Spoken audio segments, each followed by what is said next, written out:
Senhor presidente, estamos correndo o risco aqui de ser punido no batalhão aqui de infraestrutura e a gente queria dar uma palavrinha aqui com o senhor, viu, amigo?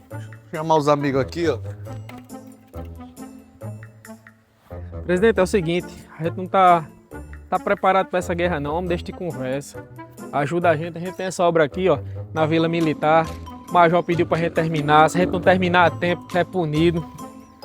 E a arma que a gente sabe mexer é isso aqui, entendeu? Se o senhor quiser que a gente vá depois da guerra para fazer as construções, pintar a parede, levantar muro, a gente vai, viu? Mas chama a gente pra guerra não, pelo amor de Deus.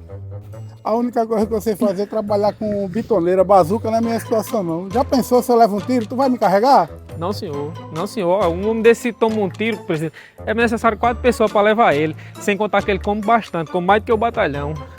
Não dá certo não, não dá certo não, seu presidente. Por favor, pelo amor de Deus, deixa a gente aqui, oh meu Deus!